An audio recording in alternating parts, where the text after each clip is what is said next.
Good morning. I'm Dr. Alan Lumsden, Chair of the Department of Cardiovascular Surgery in the DeBakey Heart and Vascular Center here at Houston Methodist. It is my great pleasure to welcome you again to the Houston Methodist DeBakey CV Education Studio, named after one of the greatest cardiovascular surgeons of all time, Dr. Michael DeBakey. Normally we broadcast training, education, and best practices in cardiovascular surgery and cardiology. But today we're going to be sharing a different kind of knowledge. Today we're going to have a conversation among some of the foremost leaders of the world about COVID-19. And not coincidentally, all of them work right here at Houston Methodist. Before I introduce them, I want to thank the several hundred guests who are joining us via live stream and on our conference call line. These guests include members of the Society for Leading Medicine, members of the President's Leadership Council, members of our Premier Care and Platinum programs, lead benefactors, and the many other friends of Houston Methodist. Welcome, and thanks to you all for being with us today. I now have the privilege today of introducing three of my Houston Methodist colleagues. Dr. Ashley Drews is the Medical Director of Infection Prevention and Control. She's been working very hard over the past few months. And Dr. Dirk Sossman is the President of the Houston Methodist Academic Institute. And Dr. Marc Boom is the President and CEO of the Houston Methodist Hospital System. So Marc, let me begin with you. Thank you, Alan. Welcome, everybody. It's a pleasure to be here with you again for the second of this series. The last one was actually on April 17th, which now with the benefit of hindsight, we know was a few days post the peak that we had experienced here in the greater Houston region. And here about 3 weeks later, we're now in day 7 of some of the easing of restrictions. And we'll talk a lot about that in my remarks coming up. I want to thank everybody for their tremendous continued support. You all have really been wonderful. Many of you may have seen the Blue Angels fly over yesterday all over town. They flew right over several of our hospitals, and we had hundreds of people outside, getting I guess reinforcement and strength from that. It was really a meaningful episode yesterday for everybody, as has all of your support. So I want to thank you again for that. I'm going to cut straight to the chase here because I want to get to our experts. And so to my left, I have Dr. Ashley Drews. She's already been introduced. Dr. Drews and Julie and I actually were medical students together. So we were the same 4 years at Baylor. In fact, I think we were in a study group of something like 7 or 8 people for a bunch of time. So we go way back, and let me tell you, she is an amazing human being and an amazing clinician. She actually heads up epidemiology and infection prevention and control for our entire system as an infectious disease physician working with a team of others. And she answered the call at the beginning and really has been there day in, day out helping lead our efforts. And so I've been working tirelessly. I'm amazed she doesn't look tired as she looks here on my left. I would have thought she would, and she looks great and is doing great, and just want to thank her for everything she's done. So, Dr. Drews. Thank you very much, and good morning. Would like to go through a little bit of our Houston Methodist COVID-19 response with you this morning. Specifically, I wanted to talk a little bit about testing and the status of our frontline healthcare workers, which is obviously very important to all of us, and a brief introduction to treatment here at Houston Methodist. First, I wanted to introduce testing. We have several methodologies for testing, starting with RT-PCR, which we'll go into in detail a little bit more, then serology, which is the antibody test that everybody is asking about, and then rapid antigen testing, sort of like a rapid flu test.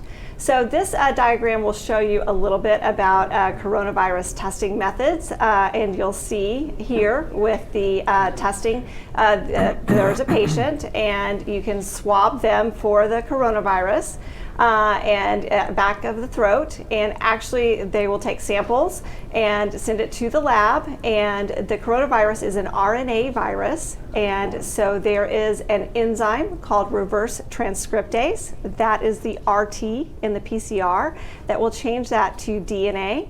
That is then amplified in a test in the laboratory by PCR basis, and then it can be detected by enzymes and by fluorescence. And so this is the basis of all of the testing and the diagnostic testing that you're hearing about right now to actually see if somebody does or does not have coronavirus infection. Also, we have serology or antibody testing, and you can see this more on the bottom. And actually, this is a blood test that you take from the person who may have had infection previously, and you can assay it to see if they have antibodies. And antibodies are formed by somebody. They are produced by a certain type of white blood cell in response to infection, and they are there and they help the body to fight infection. And so if a person has been infected with something before, then they will produce antibodies. And so we also can screen for antibodies to see if someone has had coronavirus before or not. When we look at testing by state, you'll see that woefully Texas is running behind. This is data from yesterday that shows that we were at 9th from the bottom as far as the numbers tested per 1 million population. We had tested 16,136 per 1 million population. By contrast, the top is Rhode Island, obviously a very small state, but they are doing a lot of testing. They have over 75,000. So you can see that we are running very far behind.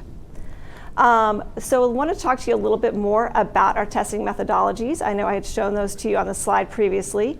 Again, the reverse transcriptase PCR, or the RT-PCR, is the only test approved for diagnosing infection with SARS-CoV-2. And let me explain that to you a little bit, because sometimes people are confused. So SARS-CoV-2 is the virus that actually causes the infection that we call COVID. So sometimes those terms are used interchangeably, but SARS-CoV-2 is the virus. Our results from the PCR testing are really dependent on how you take the sample. Obviously, if you don't get a good sample and get enough of the tissue, then you may not actually detect the virus. And so that can explain some of the negative tests that people receive from this testing technique. There are different sources. So there's a nasopharyngeal swab. It's a long tube that actually goes through the nose to the back of the throat. That's the most common. You certainly can also test sputum, which is phlegm that's expectorated. You can test fluid from the lungs that we call BAL from a test. If someone is more ill and they have a scope in the lung, then those types of fluids can be tested. Also from the back of the throat, sort of like a strep test, an oropharyngeal swab. There are some labs that will do a nasal swab, although that is not as sensitive, so it does not pick up as much, or some places are even doing tests from saliva. The very best test to make a diagnosis of SARS-CoV-2 is one of these PCR-based tests on a high-quality specimen, either from the nasopharyngeal swab or lower respiratory. There are multiple different assays that are available currently, and here at Houston Methodist, we are using multiple different assays to make this diagnosis. You can see here we're using the Hologic Panther, the Cepheid Gene Expert, BioFire, and we even have our own laboratory-developed assay. And the reason that we're using these 4 assays is for supply. It is difficult to get supplies in reliably in the middle of the pandemic, and we want to make sure that we are able to test all of the patients that we want to real time. And so by running 4 platforms, we are able to deliver every day. Each of these tests actually perform equally in our lab, so no one is really better than the other. And when you run the same sample on all 4 of the tests, you get the same result. So a positive is always positive, and a negative is always negative. We do not have the Abbott ID test here at Houston Methodist right now. The Abbott ID test is actually being distributed by FEMA and allocated by the federal government. And so they are deciding where to distribute this. And Houston Methodist has not been allocated yet, we think partially because we had such a robust detection system already with our own laboratory-developed RT-PCR. So also serology, which is the antibody test. So as I mentioned before, this is a test for the immune response to the SARS-CoV-2, but it is not a test to actually diagnose when you're sick to see if you have the infection. You really have to use the PCR because it takes some time for the body to develop antibodies. There are different types of antibodies, and it's usually anywhere between 12 days to 2 weeks for these antibodies to show up. So it really is looking for prior infection, not for the acute infection. There are lots of different serologic tests that are available, But one of the issues that you may have heard about is there's not really any current standardization, and there's not really assurance of quality of the various assays. Some of the assays that are available may actually be picking up seasonal coronaviruses. All of those letters and numbers are actually names of seasonal coronaviruses that have been circulating in our community for a long time and cause a common cold. So obviously we want to make sure that when we are running these tests that we are actually detecting COVID and not one of these other coronaviruses. Here, I want to let you know there are really two different types of test results that you can get. One is qualitative, where it's just positive or negative, tells you if the antibody is there or not. And then there are tests that are quantitative, so it can give you a gradation whether you have a little or a lot. So here at Houston Methodist, we are not actively performing serology yet because we want to make sure that we have the very best results and that the results are meaningful. The lab is planning to launch a commercial lateral flow qualitative assay soon, so positive, negative. Also a commercial ELISA, that's just a different type of antibody test. And they are working to develop their own antibody test in the lab that will be quantitative, which would be more helpful to actually tell us the level of antibody in the blood. And it's important when we interpret these, it's still not determined for people if they have an antibody, if this correlates with permanent immunity. So for persons that have had measles, you know, if they have an antibody, then they are not susceptible to reinfection. This is a new virus, and it is not clear yet that the presence of antibody is equivalent to permanent immunity to reinfection. So that is still being studied and obviously of vast importance. The CDC has given lots of priorities for testing. In the interest of time, I will not go through all of this, but there are priorities, but we have enough testing capacity that we can test all of those persons here at Houston Methodist that we feel have indications for testing, whether they're symptomatic or if they need to be screened before surgery or if we're doing surveillance of our healthcare workers. So we are able to test all those that need it. We have multiple collection sites both in the community that are listed here. Obviously, it's also done in the emergency room and in patients here in the hospital. Our frontline healthcare workers, we wanted to make sure that persons that are caring for patients with COVID are not actually acquiring the infection. And so we did some internal surveillance testing of our frontline healthcare workers and throughout our whole system, so not just here at Houston Methodist in the medical center, but throughout the community hospitals as well. And we screened 2,228 healthcare workers in the surveillance arm. And so there were almost 2,000 people in the top arm that were actually actively taking care of COVID patients. So they were in a unit and taking care of patients who had infection with COVID-19. You'll see that 108 of them actually were positive, so a very low rate of 5.46.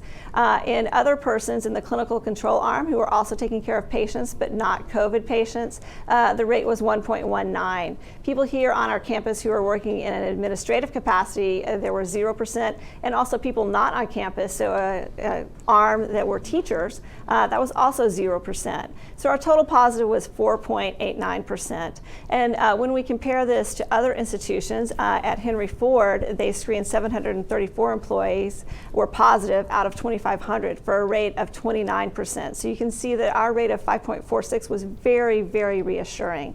It's a low rate. It's not zero, which obviously would be our preference, but we have not had anybody who's been so ill to require admission to ICU or any deaths related to our frontline healthcare workers, and their safety is of paramount importance to all of us.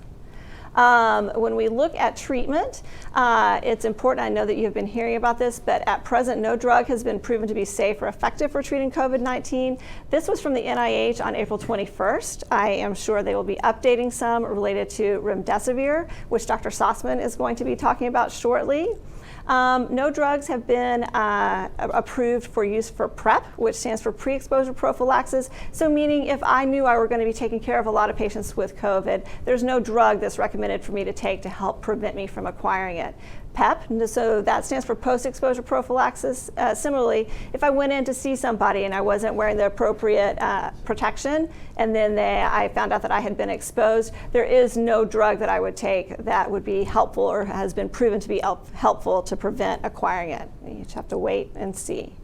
There are treatment guidelines from IDSA. Also, this is very long and busy, but basically says there are several drugs that people have been trying, but they recommend that all of those be used in the setting of a clinical trial to guide and obtain more information to see what may or may not be helpful. Wanted to give you a little bit idea. So supportive care, what that looks like, and that's been very important and helpful here at Houston Methodist. Prone positioning. So instead of lying on your back, it is very helpful for patients with COVID pneumonia to spend part of their day actually lying on their stomach. It opens up other areas of their lung and helps to prevent them from requiring intubation and being on the ventilator. Also using judicious hydration, so giving them the right amount of IV fluid but not too much. And then the importance of titrating the oxygen. Our ICU colleagues have really been excellent with all of this. And there's different phases when we're looking at the treatment of COVID-19. Early on, really it's more related to the viral infection. And then later on, we think it's more related to the very exuberant host inflammatory response. We have developed here at Houston Methodist a very active treatment algorithm. We have a working group that meets a minimum of twice a week to review all of the new data that is coming in because this is a novel infection. This is a really busy slide, but I wanted to let you know that this is something that we are actively addressing, and this is new as of yesterday because, as I said, things change. And so previously we had recommended hydroxychloroquine because early on we thought that might be helpful. We are finding from more our own internal data and from external data and studies that perhaps hydroxychloroquine is not as helpful and that the risks outweigh the benefits, and so that is no longer a recommended agent on our algorithm. Similarly, we have more data related to remdesivir and its use, and so it shows exactly where you should think about that and who to call. So that's all part of our algorithm here. And then you'll also see we are giving people ideas related to dosing and very helpful information to make sure that all of our patients are managed appropriately. And I think that concludes this, and it's a nice segue to Dr. Sussman, who will talk about some of our research and therapeutics as well. Okay, so we are going to shift over to Dr. Sussman. Thank you very much, Dr. Drews, for that great analysis. You know, we have a wonderful team of infectious disease physicians, critical care physicians, and others who've provided tremendous care for this patient population. Dr. Sussman's now going to share with you some of the research that's been happening and talk specifically about remdesivir, which is one of the things that we all have some nice cautious optimism about, given some of the early data and some of the anecdotal data we're seeing here, as well as some of the early data that's come out worldwide. So, Dr. Sussman.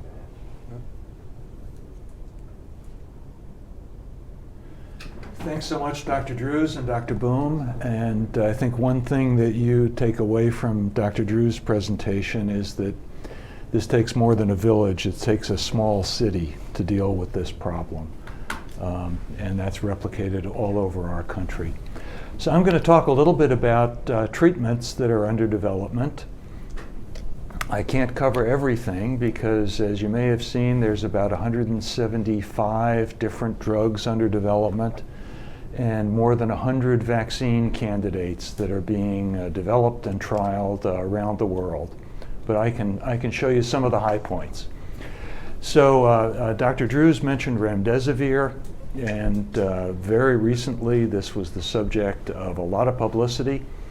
An NIH-sponsored prospective randomized placebo-controlled clinical trial, and this is the gold standard for clinical research, in more than 1,000 patients around the world, showed that remdesivir speeded recovery, and there was a trend, a hopeful trend, but not statistically proven, that it may reduce mortality. So this looks like an effective drug, but not a magic bullet. It's not going to cure COVID-19 overnight or by magic, but it's the first proven treatment that is specific and seems to have a beneficial effect. The fact that it's not a huge effect is shown by a smaller trial that was conducted in China on 237 patients, which failed to show any difference between remdesivir and the control. Now, this picture shows the life cycle of a coronavirus, and I'm going to show it a couple of different times with different drugs. So let me be sure that you're oriented to it.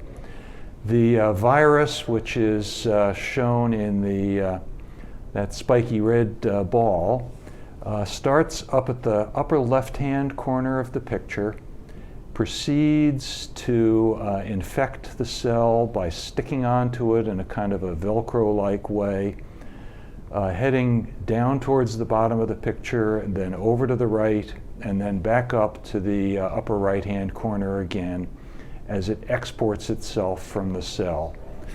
So it sneaks into the cell, unpacks itself, goes through several steps in which it copies components of itself, then it reassembles those components and escapes, greatly amplified, to infect many other cells.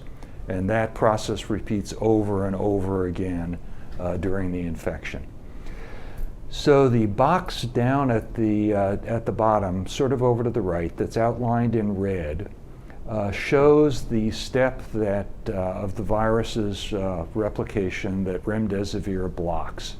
And it's the enzyme that copies the virus's RNA.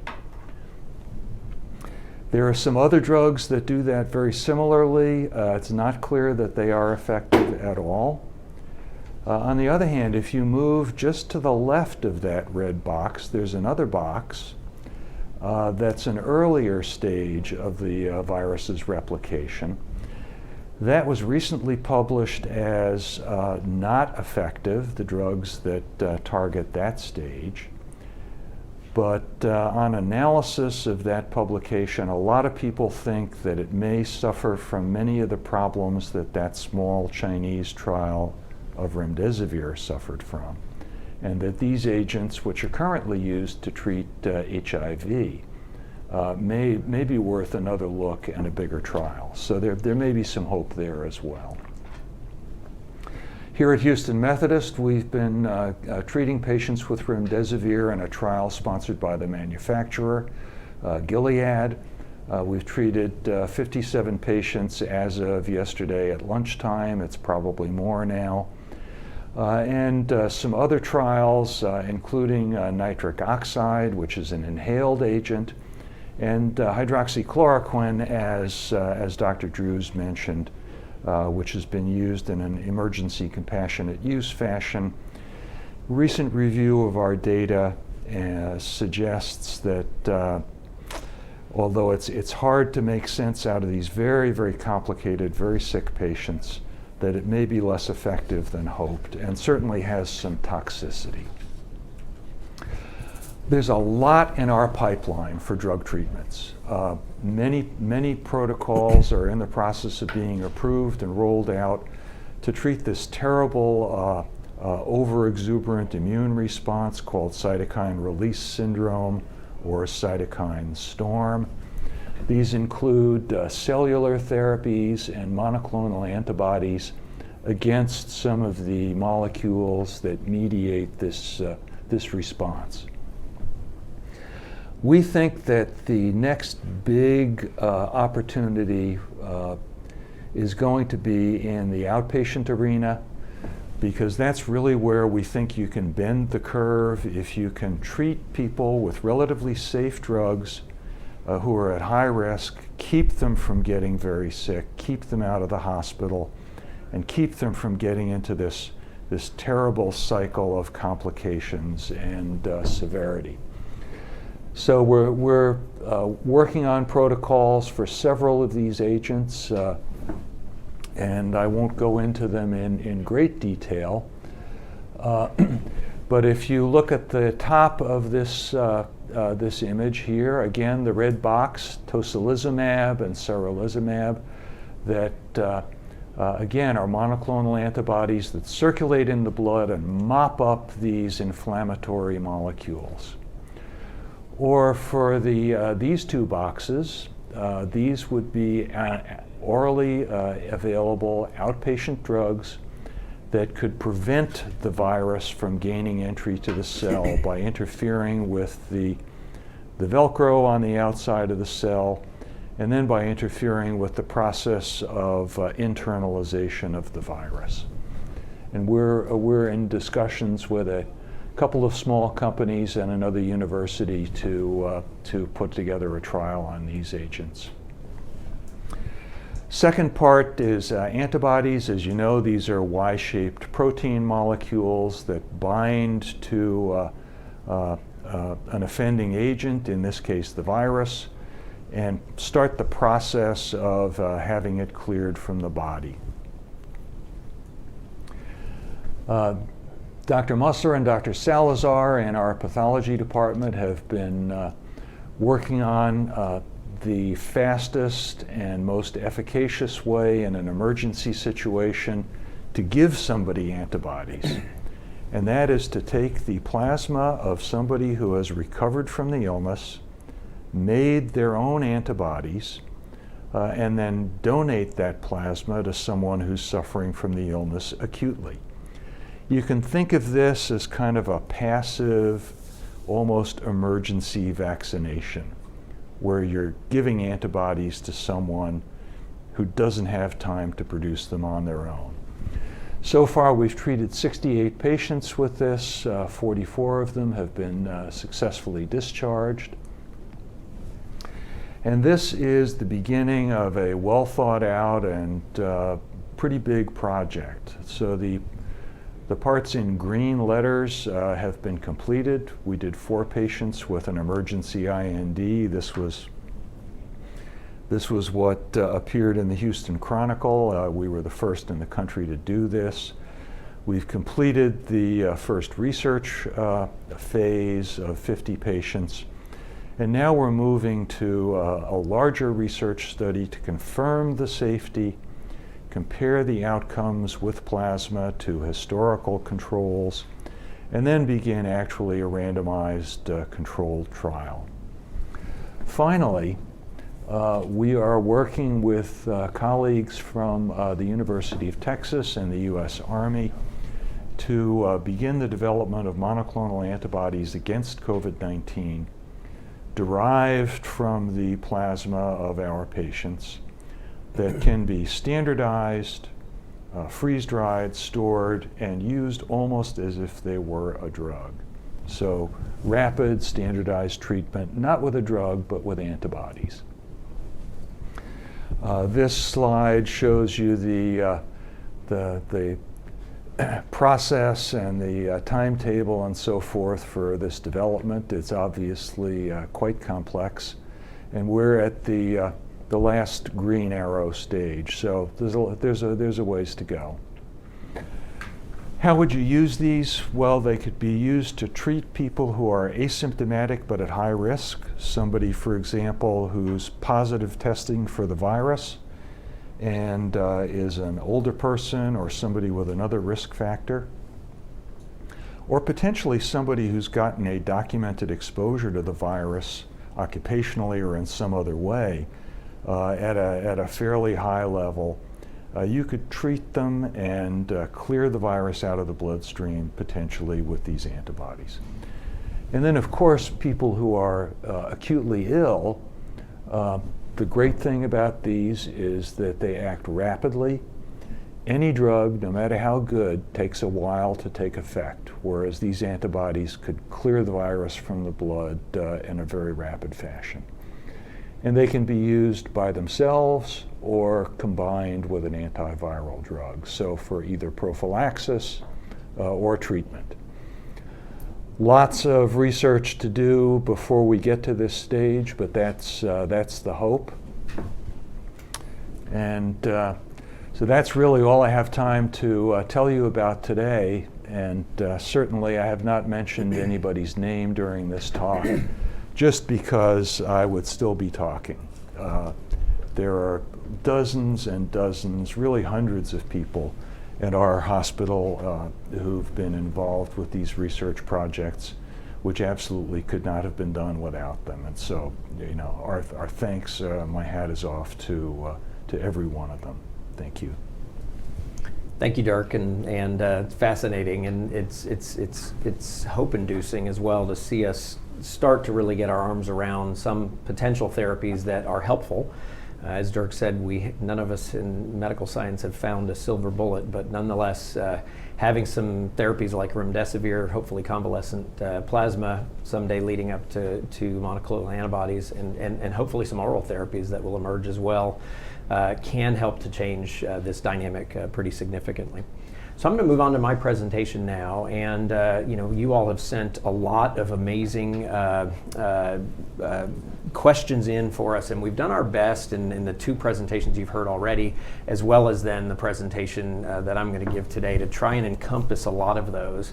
When we finish up, we'll have a little bit of time for questions. We'll wrap things up at 12, but then if there are people who want to stick around afterwards, we will continue to answer some questions for 10 or 15 minutes after that, just because there's so many excellent questions that y'all have been asking. So I want to talk to you about a lot of the questions people asked about what's the status at Houston Methodist today, and then we'll talk about some of the things going on in the community. Really, the common categories that I'm trying to address in my presentation here are, as I said, what's the current situation at Houston Methodist?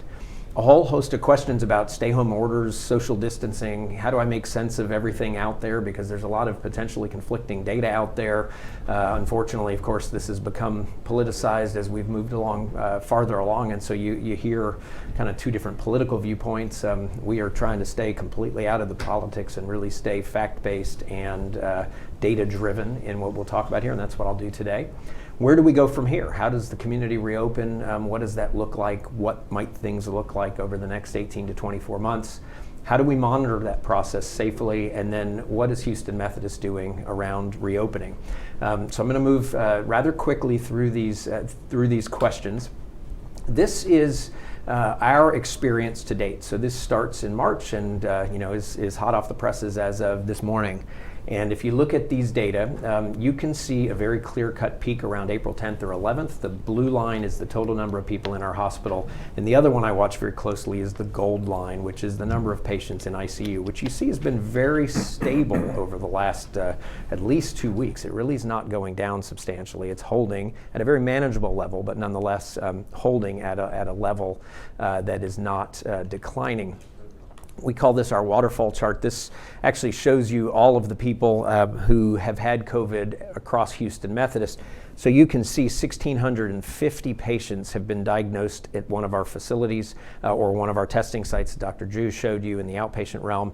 704 individuals hospitalized right now, about 100 or so. These slides are all slightly asynchronous, just depending on when we pulled them time of day, but we're right around 100 for a few days now. We've sent 536 patients home successfully, including many who have had these therapies that Dr. Saussman talked about, and have had, sadly, 66 patients pass away. So give you a little perspective on these numbers. That hospitalization rate is about 42% of patients we're seeing. The national average is about 18-19%. So clearly a selection bias of sicker people coming into hospitals, and not the denominator of everybody in the community who may be less sick and who goes to more community testing sites there. And even with that, if we look at the deaths and discharges, so deaths over discharges plus deaths, it's running about 11%. New York City was reporting 21%. And so while it looks like 1 in 10, 1 in 9 individuals who are sick enough to be in the hospital pass away from this, which is far higher than what we see with the flu, we do believe that's far better than what we're seeing around the country, and of course are continuing to watch those numbers carefully.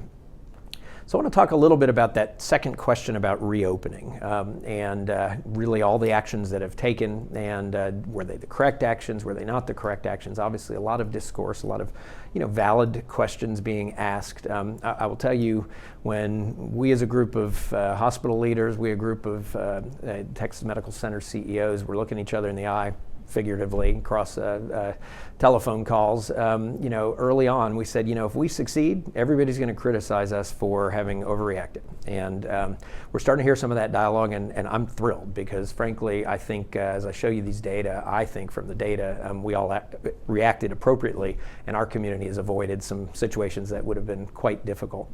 This graph is something we've looked at from the beginning. So, keep in mind, now we see where the curve is, 7, 8, 10, 14 days into this. This starts on March 20th. And what this is trying to normalize Houston versus other populations that have had significant outbreaks. So the dashed light blue line is Houston. The kind of royal blue line at the top is New York City. That you can see went up very rapidly, and it has now flattened and crested. And it's normalized for population size. So in other words, this says that if we had New York City's experience, we'd have had that number of deaths in the 120,000+ range that indicates. You can see in the green line the Lombardy region of Italy. So if you look at that first kind of 14-day period, our line was right on target with what Lombardy region was seeing. There is no question we were seeing very similar growth. This is a logarithmic scale, so it detects kind of changes in rate of growth. And it was a very consistent, solid, significant rate of growth during the time when restrictions were being placed. And so I'm very confident looking at this, that had we not done some of the things that we did and the sacrifices we made as a community, we'd have been in a very different position. So if I move you on to the next slide, let me show you a little bit of that. So this is the daily cases diagnosed across the greater Houston 8 or 9 county region. And you can see some of the key actions that some of the community leaders took, at the urging, frankly, of the Texas Medical Center along the way. And you can see on March 24th, that Harris County and a couple of the surrounding counties, actually Galveston went a day earlier, right after the governor the day before that had said, hey, this is up to the counties right now. And then you can see on April 2nd when the governor made his orders across the state. And if you talk to the epidemiologists in mid-March, when everybody was wrestling with what's the right thing to do, they would have said to you, we'll know in about a 2-week period if the actions were the right actions or not. We'll see. It takes 2 weeks to see the effect. Sure enough, 18 days after the stay-at-home orders is the peak on this graph. And since then, as you can see, we've hit a plateau. We've come down significantly, but pretty fair to say, I think, that there's a plateau of testing positives in Houston. Now, keep in mind, throughout the entire course of this graph, the number of tests that have been done in the community has increased substantially. So the testing positivity rate has been coming down. So there's lots of good news in this graph. The first is I think we took the right actions, very blunt instrument at a time when, frankly, society didn't have many other options than a blunt instrument. And now we're kind of hopefully in a period where we're starting to get much more surgical in our approach going forward. This is the same kind of look if you look at Houston Methodist data alone. So 18 days after the event here, we saw a rapid, sharp bend in our numbers. If you look at the numbers before that, they were advancing very steadily, and we were looking at those numbers, and we could project out 1 week, 2 weeks, 3 weeks. Right now, we'd be a little more than 3 weeks out from that time frame, and we'd have had serious problems if we had stayed on that curve. We would have been seeing, hospital beds in the high hundreds during that time, and ICU beds outstripping completely our normal capacity and into some of our surge capacity, which we've talked about previously. There's a lot of dialogue also about, okay, so are we counting all these deaths? Should we be counting all these deaths? A couple questions were, hey, wouldn't some of these people probably have died anyway? Others asking me, well, did we capture all these? None of us know the exact answer to that. But if you look at this graph, this is over several years the curve of what you would normally see in terms of weekly mortality data through the seasonality. You can see it tends to be higher in the winter, cold and flu season, pneumonia season, et cetera, and tends to trend down in the early spring. You can see a undoubtable big spike in the data there. And interestingly, if you look at the two colors of the red shading there, not all of that spike is explained by the known number of coronavirus cases. Now, whether that means we've undercounted coronavirus or whether that means there's other causes of death in there, nobody really frankly knows.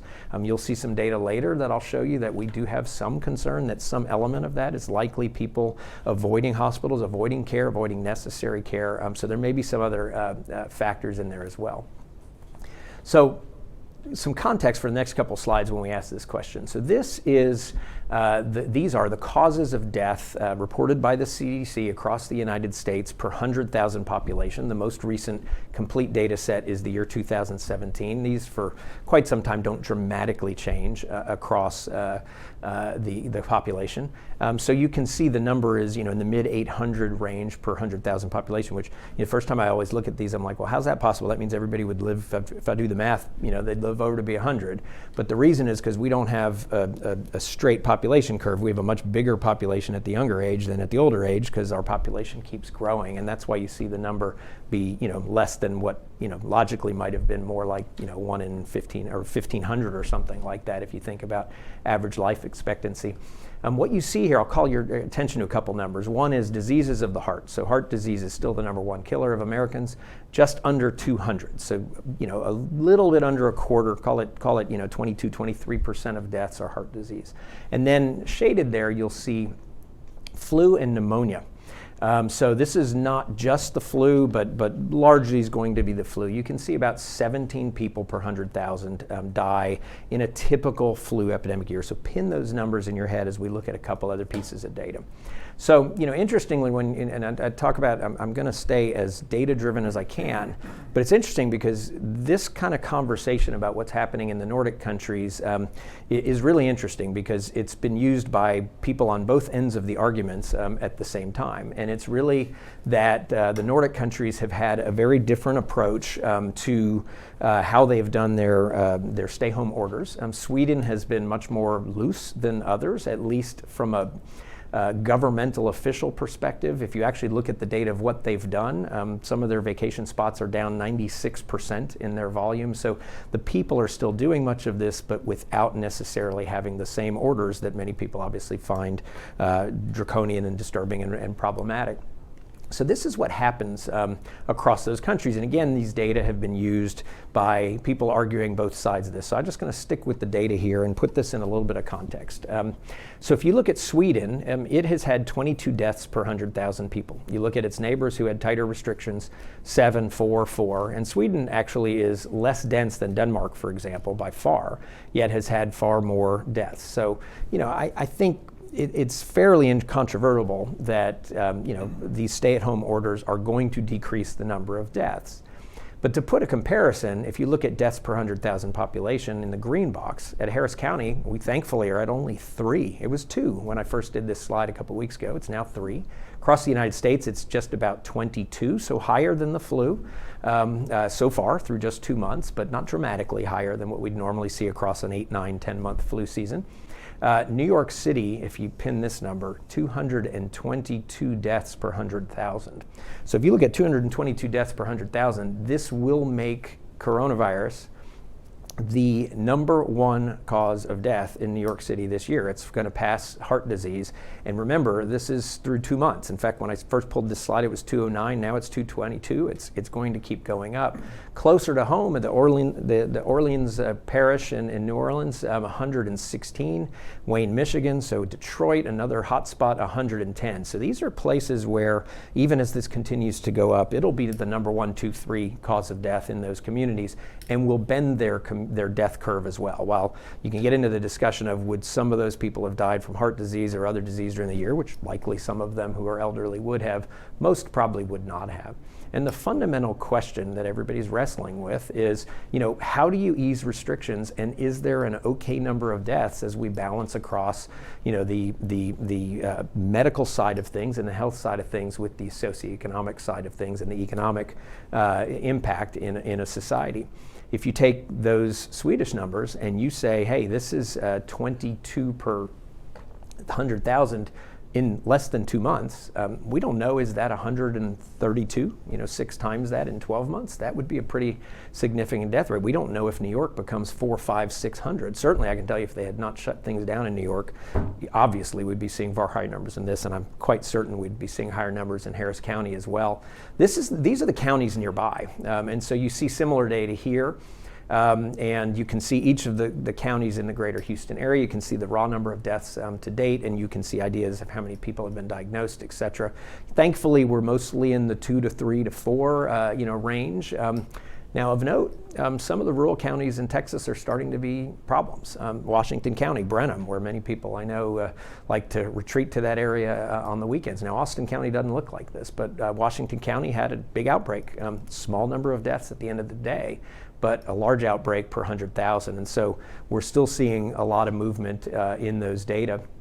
So the US has done pretty well overall. You can see many of the European countries with very high mortality. So these are European countries where no question this will be easily top 3 or 4 causes of death that they will see. Many of you know my parents are from Belgium. They immigrated before we were here. I don't like seeing Belgium top of this list.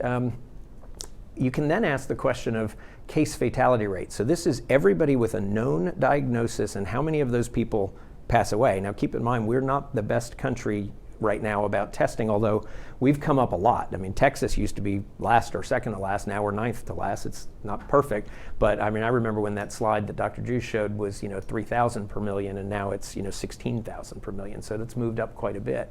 But the case fatality rate across the United States really is one of the lowest out there. And I show this slide because we see Canada, we see the UK often touted as health systems we should potentially emulate. Well, I wouldn't want to emulate certainly the UK's data or any of Europe's data in this. And so I do think for people who have access to healthcare in the US, our health system has been doing a pretty admirable job. But we're not through this yet. Many of you saw this in the New York Times, which is if you correct out for New York, and there's another graph, if you correct out for a couple of those other hotspots, cases are still going up around the country. They've come down in those really bad hotspots, but they're continuing to march forward in other parts of the country. And here you can see, and I've put this more for your benefit because you'll have the slide deck, if you haven't seen this online, kind of groups of states that are increasing versus groups of states that are staying the same versus groups of states that have turned the corner. Texas is interesting, and this just came out yesterday, and that's that if you pull out the greater Houston area, Texas is still increasing. So a lot of the decline we've seen in Texas is really because Houston's doing better, which I'm glad we're doing better. It's a good place to be. But as we talk about easing of restrictions, we're going to watch those data very closely. So let me talk about a couple of the scenarios about where things could go. And look, nobody knows for sure. No one has a crystal ball. Anyone who tells you they know the answer to this is wrong. And just as every model, and we talked about that the last time we were here, is by definition wrong, so are these. But there's a nice study here, and in your packet you'll see the link to be able to go take a look at that, and it goes through a lot of the potential scenarios and ties it to previous diagnoses. And basically, they have 3 potential scenarios. One, which is we keep going kind of back and forth through a scenario like we've been recently. A second, which is very similar to what was seen in 1918 and 1919 flu, in 1957 to 58 flu, and for the H1N1 flu, where keep in mind we had a vaccine that came about 6 months after that came out that altered the course. But in both cases, about 6 months after the initial peak, there was a far higher peak, and that's something there's fair reason to be concerned of for lots of different reasons.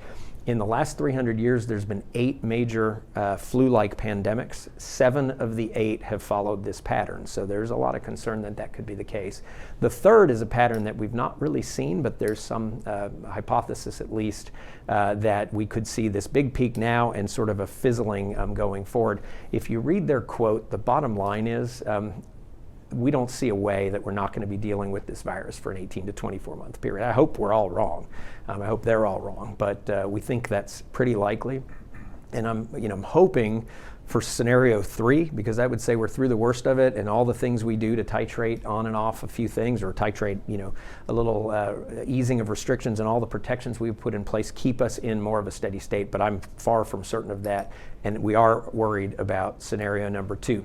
So let me take you to then where we are today. So Governor Abbott's order, the piece that was missed and has been missed over and over, and as I watched behavior of the public this weekend, they all missed it. And that's that it's still basically a stay-at-home order. It says minimize social gatherings. It says minimize in-person contact with people who are not in your household. And if you are an at-risk group, stay home.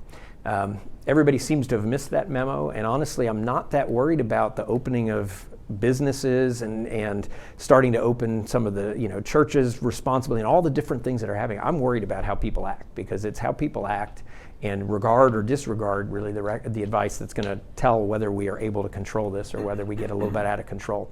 He did, as you know, open up many things. Yesterday he opened up a couple more, day before yesterday now.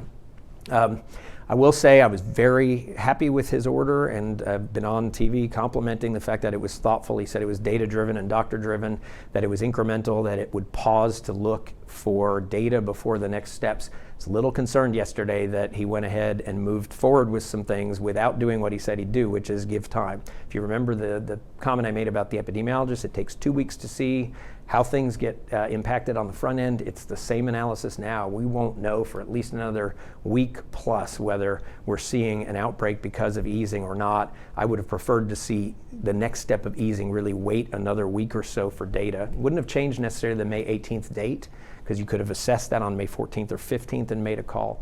But to make that call now, I do have some concern about that, quite honestly. So across the Texas Medical Center, we've put together a daily dashboard that looks at a number of things that you can track. Just go to the tmc.edu website. This is updated every single day.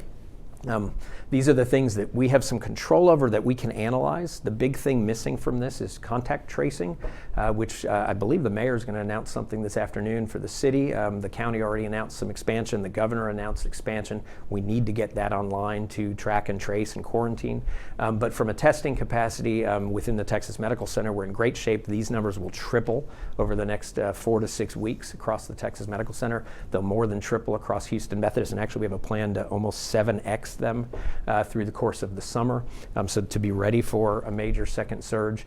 And you can see ICU utilization and a number of other factors there as well. This is one of the other dashboards. It's the same thing we looked at before, but we're just color coding a little bit of an idea of where we are. We're kind of in a yellow-green mode right now. As long as we stay at this level and it doesn't spike up, we're very comfortable with where things are. In fact, we could probably handle 2 to 3x the load and safely do that within our hospitals, as long as it's not shooting up, as long as it's 2 to 3x the load as we ease restrictions and do so at some new steady state, and none of us know that. We're also looking at a couple other things. You'll see on the TMC slide a couple back that the TMC as a whole is still struggling with getting some testing positivity data for the community. So I'm showing you Houston Methodist's data. These are the number of positive tests by day. You can see kind of a little bit of a bell curve on the blue bars. But what you see very importantly is a decline with the orange line there in terms of the percentage of positive tests we're seeing.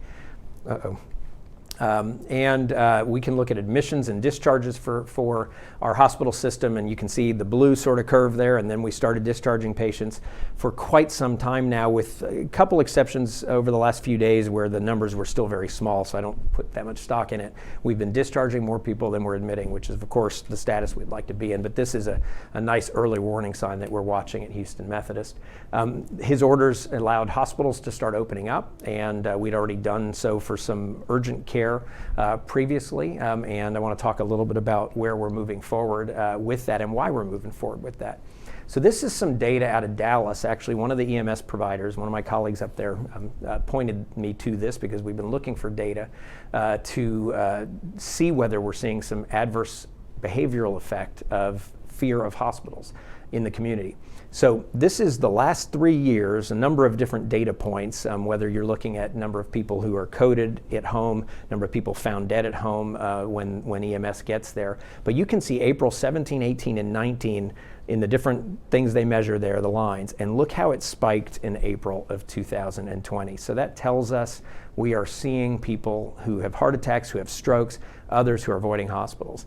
Another piece of data is a study looking at STEMIs, which are the kind of full-blown type of heart attack that people get where we rush them to a cath lab. They're down significantly across the U.S. Some of that could be because people are staying home. They're not necessarily in the stressful situations and other things or physical situations they might have been. No question, there may be some, but none of us really believe we'd see this big a decrease. So we are fearful that people are avoiding hospitals who should have been in hospitals, even who are having heart attacks. So with that context, we've been working very hard to bring care back online to people who need care. To put the things in context, we took care of 700 COVID patients through the month of March and April as inpatients. We've cared for over 15,000 during that same period of time. We continue to do a lot of virtual care. patients rather than in-person care. But if you look at the last set of bars, the orange is our total number of physician visits per day. You can see now the in-person, which is the green bar, coming up substantially as we're starting to shift back in-house. And this gives you a week-by-week view of Monday through Friday outpatient surgery. So it went down from basically kind of normal numbers that you see on the left there, started tightening down well ahead of when the governor's orders came in on April 2nd. We were already at less than 25% of capacity. You can see now this was Monday and Tuesday of this week to the right bar there. We are starting to come back up and safely care for people who need care. Best practices are the same best practices they have always been. Wear a mask when you're in public and interacting with other individuals. Use exceptional hand hygiene. Stay home when you can. Work from home if possible as employers go back to that. And we'll talk some about employer questions in the Q&A. And with that, I'll wrap things up. We're going to take a couple-minute break here while you watch a quick video of our Houston Methodist singers that you saw last time. We even have more of them available this time. Then we're going to come back, answer just a couple of questions. I'll close things up and so that people can feel free to leave if they'd like, and then we will do another 10-15 minutes of questions after that for anybody who wants to stick around with us. Thanks so much.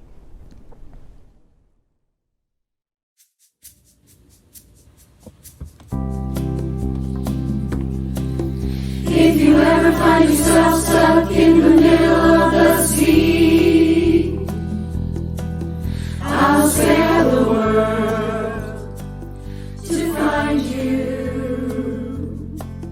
If you ever find yourself lost in the dark and you can't see, I'll be the light to guide you. Find out what we're made of when we are called to help our friends in need. You can count on me like 1, 2, 3. I'll be there.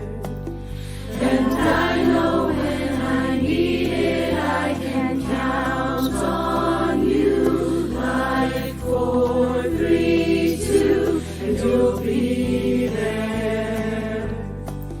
'Cause that's what friends are supposed to do, oh yeah. Ooh,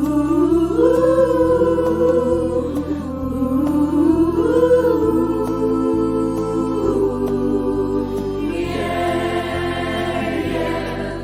If you're tossing and you're turning and you just can't fall asleep, I'll sing a song beside you. If you ever forget how much you really mean to me, every day I will remind you. Find out what we're made of when we are called to help our friends in need. You can count on me like 1, 2, 3. I'll be there. And I know when I need it, I can count on you like 4, 3, 2, and you'll be there. 'Cause that's what friends are supposed to do, oh yeah. Ooh,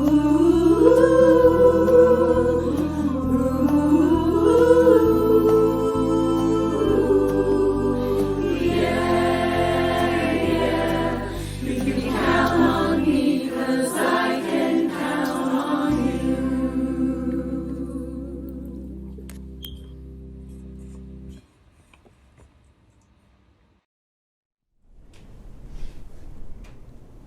Welcome back. I hope everybody enjoyed that. I'm always awed by the talent we have across our system in every way. And there you saw some beautiful artistic talent and musical talent from a lot of wonderful people, and I hope you've really enjoyed that.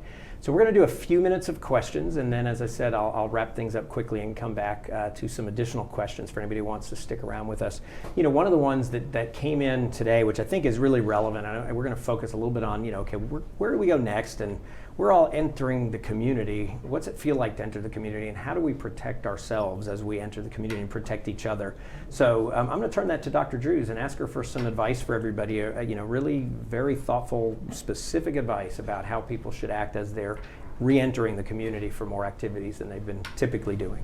So I think a lot of people have already gotten some advice related to social distancing. It's really still very important. I think it is really important for people to gauge their own health status. If you are elderly or you have underlying health conditions, it is really not the time for you to re-engage in the community yet. It's important to really continue to stay at home as much as possible. But for those of us who are needing to enter the community, then it's important to do it in a safe way. First of all, we want to make sure that we ourselves are not sick and transmitting. So, obviously you don't want to go out and about when you're feeling poorly, except to come into your doctor. And then you want to make sure hand hygiene is a buzzword that we always use. So that means washing your hands with soap and water, or the alcohol-based hand rub, so Purell and those types of things are still very important. It's important to not touch your eyes and your mouth and your face when you're out and about after you have been interacting. So if you've been shopping at the grocery store, obviously you want to sanitize your hands. The importance of a face mask cannot be overstated, and it's not only important for you to wear a face mask, that helps to prevent you from transmitting infection to others, but to make sure that the people that you're interacting with also are wearing a face mask.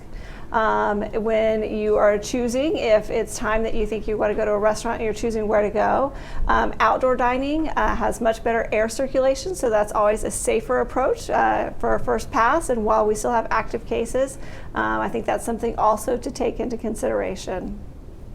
Thanks, Dr. Drews. So I'll just add a couple of thoughts. I'm not an epidemiologist, but just based on my own experience, I think it's really important to stay alert. If the elevator door opens and there's somebody in there who's not wearing a mask, don't get on. I personally don't sanitize the groceries after I bring them home, but I would say if your supermarket, you see the stocking clerks running around crazy with their masks down below their chins, I might be tempted to sanitize my groceries. So I think stay alert to what you see around you in terms of not being too close, surfaces, and airborne transmission of droplets. I agree, and one of the things we've implemented here for elevator safety is that we are minimizing to 4 people or less on the elevator, and that's important to actually emphasize. And so we've actually asked people, only 4 on this elevator, so that's a safety mechanism also. I say often to people that the governor's order was about slowly returning business back to normal so we can improve our economy. Obviously, the economic impact has been dramatic and horrible, and we need to get the economy back online. It was not an order to say, hey, our social lives should go back to normal, much as we all hate that because it's been, I get it, everybody's stir crazy. I talk to my family and I get to come into work and interact with other people because I have to be at a hospital, but lots of other people are stuck, and we completely get that. What I'd say is, give us a couple more weeks. Let us get through May as we see a couple of these easing of restrictions and watch those data really carefully, because we're going to see either that is really problematic, and then we have to sort out as a society what does that mean and how are we going to go on with an economy in spite of the fact that we have those kinds of problems, or we're going to see that we're able to kind of keep a lid on things and manage through that. In which case we're going to start giving advice to say, okay, here's the next level and the next level and the next level. The reality is people who are really at high risk, though, are going to have to be extraordinarily careful for the next 18 to 24 months. It's just a cold, hard fact of the world that we're living in today. So you all touched on groceries. Let me ask a couple questions, about people who are going back to work and what should be done in their office environment. Dr. Drews, we heard from the governor that certainly office-based environments are going to start opening up 25% on the 18th. Obviously now there's restaurants, there's many other things. But as you're an employer or as you're somebody frequenting a business, what are the additional things that should be thought about there? So again, the importance of the hand hygiene and the masks are very important. So when you're in your own individual office and no one is interacting with you, then obviously I think that it's okay to not have your mask on. Masks can be tiresome 24/7, but when you are interacting with other people in your office, it is important that you wear a mask when you're walking down the hallway, those kinds of things. It is important that multi-use items such as the copier or those things are cleaned regularly with a sanitizer. So you can do that either with something like a Clorox wipe or other things that are easily and readily available, but that's very important. And also when you are using that, it's important to remember to sanitize your own hands for your own personal safety. So we all need to be vigilant and think about those high-touch areas and make sure that you're sanitizing your own hands. And so I'll say, I mean, you all don't see this obviously in the background here, but we all walked in here wearing a mask. We took it off only to sit down here at our socially distanced sites here.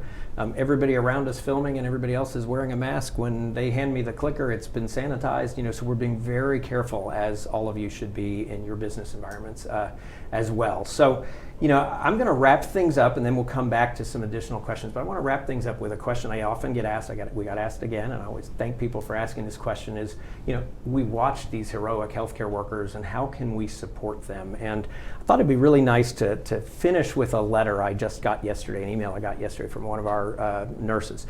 Many of you will have seen, and if you haven't, go find it. We can get it sent to you. But we had a story, a day in the life of the highly infectious disease unit. It was a very heart-wrenching story of a family who was separated from their 90-something-year-old physician. Everybody, all the staff called him Grandpa, who passed away from this. But it was an achingly beautiful look at really the profession of nursing and the difficulties of the profession of nursing sometimes. And I traded notes with the kind of star of the video. Her name is Tabitha Kettner. And she sent me back the most amazing letter. I can't read all of it to you because it's just too long. But I wanted to read it quickly. And her comments were, while it's been uncomfortable to be in the spotlight, at the same time, I'm humbled and honored to be part of Grandpa's story. She said, along with being my dream job, nursing is my calling. Since I was 5 years old, the only thing I wanted to be was a nurse. And eventually that desire evolved into being a missionary nurse. Prior to graduating nursing school in 2006, I was hired as a PCA on Main 3 Southwest here at Houston Methodist Hospital. The day I interviewed for that position, I stood before the statue of the great physician and heard the Lord whisper, "This is your mission field." When the email for volunteers went out, I immediately signed up. I didn't get called even when others who signed up after me were contacted, and I was confused. I emailed HR and left multiple messages, and then one morning, when getting ready for work and obsessing over why I hadn't been called for this HIDU yet, that same still small voice said, "I will put you where I want you, when I want you there." And later that day, I received a call, and the chaplain said to me when I got there, "God has you where he wants you exactly when he wanted you here." I couldn't help but smile and cry at the same time. It was a divine appointment set for me and Grandpa. I truly believe that. She then writes a very personal paragraph, and I asked her if I could share this, and she said yes. So I'll just give you the highlights, which are the lowlights, which is this year for her started with the unexpected death of my mother-in-law in Indiana, just 2 days after my father-in-law was admitted to the VA hospital in Dallas, intubated, sedated, and diagnosed with pneumonia and flu. Ultimately, she goes on to tell the story of that, but they lost her father-in-law as well at the end of February. She goes on to say, "I did not realize my grief was so close to the surface when I assumed the care of Mr. Stubinger," that's the gentleman, Grandpa from the video. "I was not ready when the treatment team moved towards withdrawing care, even with my hospice experience. But in his infinite wisdom, God created a moment that facilitated the healing of my grief while supporting my patient's daughter during her loss.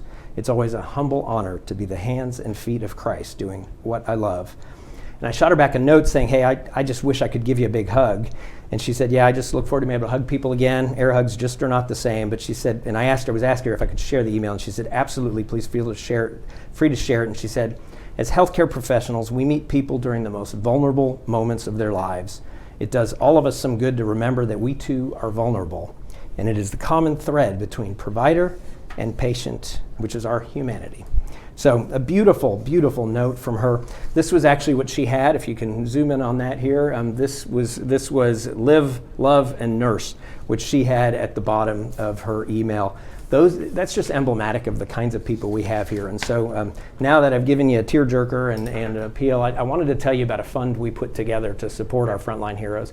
We want to give them some time away, and some time away from the hard work they're doing. So we are trying to put together a fund to give all of those individuals a special day off with funding to go do something that's meaningful to them with their families. So if anybody would like to give, would like to support those individuals, we truly appreciate it, and thank you all very much. It's been a privilege to help care for the citizens of Houston and throughout this pandemic. Obviously, it's not over yet, but we're here for you every single day. So with that, we'll bring things to a formal wrap. We're already a few minutes over. We're going to go another 5-10 minutes for anybody who wants to stick around just for some other Q&A that we were getting from a number of individuals. But by all means, I know some will have already signed off. Feel free, and thanks again for spending your time with us here today.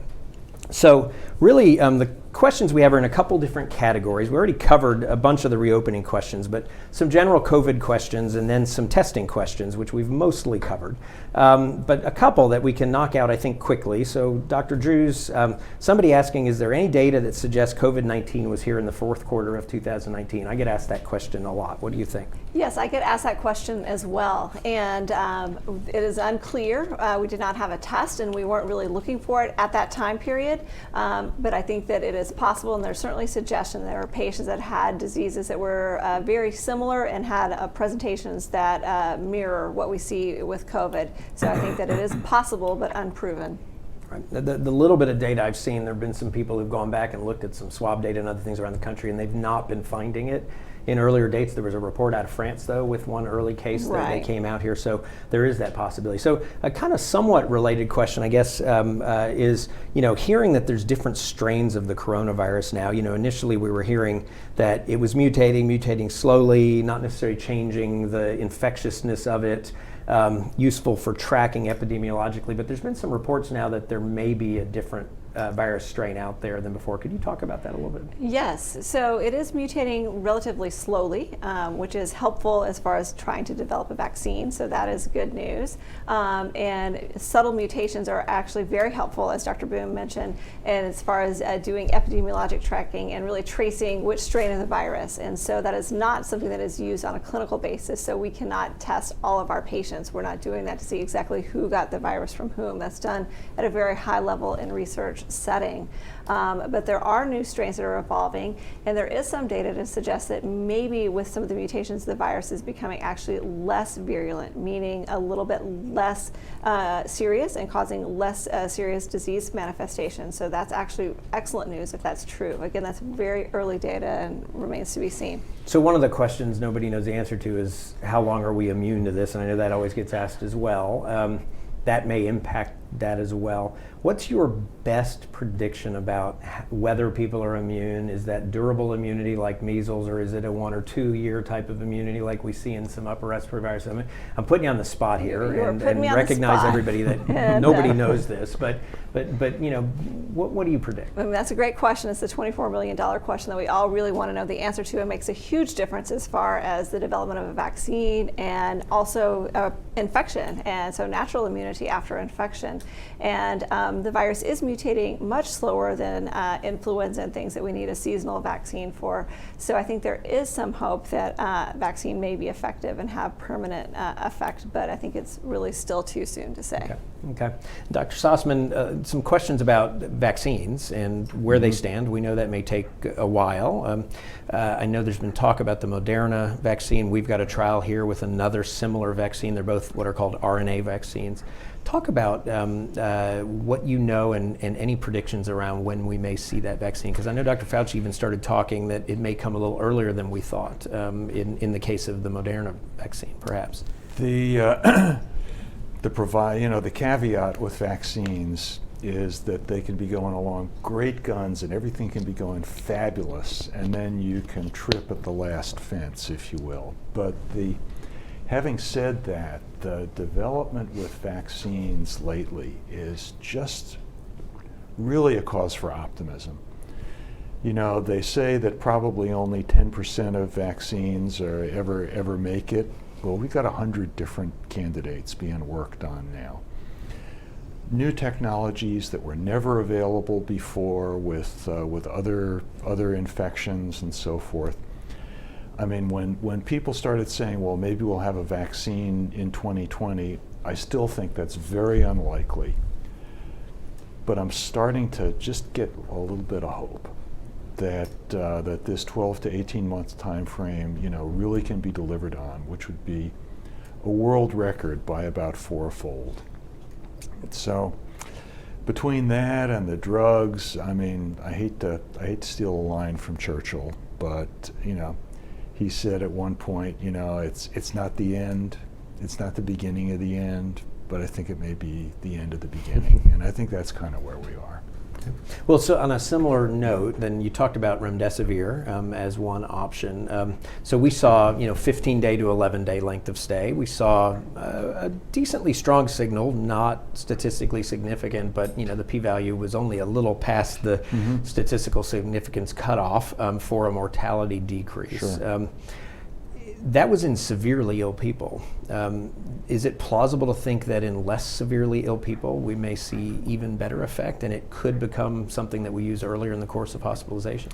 I think the logic would tell you that's exactly what you would expect. And with that, with the convalescent plasma, with any other drug, if you can get earlier in the disease, you know, where you're just targeting the specific actions of the virus before you end up with the immune response of the patient, the potential for superinfection, the potential for cardiac and vascular toxicities, some of these coagulation problems people have had, I would say you should expect the results with treatment to be significantly better the earlier you give it. And we do have the ongoing trial here for less ill, for the moderately ill patients. So we should get some data on that data. What we hear through Gilead in the next couple of months. Yes. We hope to have a little better idea of that. So, okay, well, good. Well, I'm going to take a couple myself here real quickly. One question was, when do you recommend that people who can work remotely go back to their main office? In other words, should law firms, other professional service type firms open up their offices? You know, I think we heard from the governor that those types of businesses now, you know, they're predicting, and I think he can still change things between now and then, will be allowed to go back at 25% capacity starting May 18th. Frankly, I think that, you know, barring some explosion in the data, that seems to make a lot of sense to me. That being said, I will tell you what we're doing administratively, business-wise, because of course we have many, many people who work in an office-type setting, is wherever possible, we are going to use work-from-home strategies. I think, you know, we are seizing this moment to say, how is the world going to be different?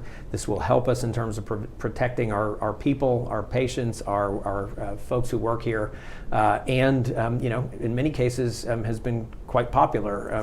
Much as people maybe stir crazy because they can get out socially, I get many, many notes from people saying, you know what, I go for a walk with my dogs in the evening, I actually see my kids, I'm not caught in traffic for an hour, so I think we're going to see a real social change. So I would encourage those types of businesses to really critically ask the question of what's the new paradigm, especially if we're going to live with this for 18 to 24 months.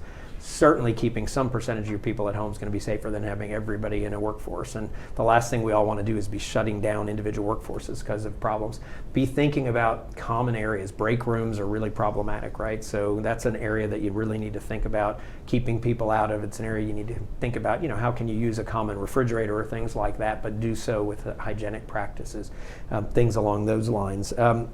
One very specific question I got, I'll ask Dr. Drews, was, you know, we feel good about all these different things we need to do as a small office, but we don't have a no-touch thermometer to check people's temperatures before they come in. Do we need that before we open up, or can you see some protocols that really don't necessitate that for a small office of 40 or 50 people?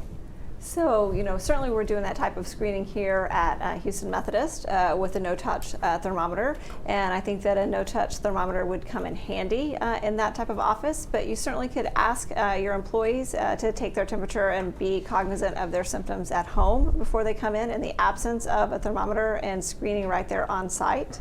I think that is an alternative approach that has been successful as well. Okay, great. Well, thank you. All right, well, I'm going to wrap things up with just a couple testing questions because they get asked all the time. So one question is, since we've had still so little testing, now we're up to 16,000 per million population, so that's not insignificant, but that's still not a huge chunk of the population across the state of Texas. We don't totally understand this virus yet. So are we still flying blind, I guess, is part of the question with that, or do you feel like we're on the right trajectory from testing? And I can weigh in a little bit as well. Absolutely weigh in, but I think we are not flying completely blind. I think we have a better idea than we did before, obviously, about the virus, but certainly we do not have all the information that we need. We have, so we're flying partially vision obscured, I would say. And we do need more information. And as we have better serologic data, so the antibody testing, as that ramps up and we can test larger populations, I think we'd have a better idea how many people have actually been infected and been asymptomatic or maybe subclinical. So they may have had symptoms that they attributed to allergies, but were actually COVID. So I think that in the future we'll have a lot better data and be able to answer that question. I will say that we have large quantity of testing available across the Texas Medical Center institutions, in the order of about 6,600 a day. Nobody's using their full capacity right now. That's good news. That means we haven't had to. There's a lot of ramp up of testing happening. I'm on calls, a couple times a week with the Houston czar and with the Harris County czar and their teams, and I know they're working on kind of more community-wide testing. Across the TMC, we'll go from 6,600 to about 16 or 17,000 test capacity in just the next 6 weeks. I will tell you at Houston Methodist, if everything goes the way Dr. Sossman and I and others have planned, we'll probably have capacity for 6,000 or 7,000 tests a day here, really with trying to have the optionality available, assuming that we don't have some massive spike coming up shorter term, that if we do see a big fall spike, we are so prepared and we can do massive testing. And frankly, that we're going to do a lot of our own surveillance testing, both internally and with patients coming in to be watching for something coming in the fall like that. So lots of great work being done across the community. You'll see those numbers continue to increase, I think, very substantially. So with that, I'm going to wrap things up. I want to thank all of you again for your tremendous support during this whole time. You all are really wonderful through all of the various ways that you support Houston Methodist, support our frontline workers. Your prayers, your notes of encouragement, the tweets and the social media and everything else that has acknowledged and recognized the wonderful people working across hospitals and physician offices to care for the community have been amazingly meaningful. And I just want to thank each of you. And so I wish you a very healthy time and very safe time, and look forward to not too distant future, hopefully getting to see some of you all in person. God bless.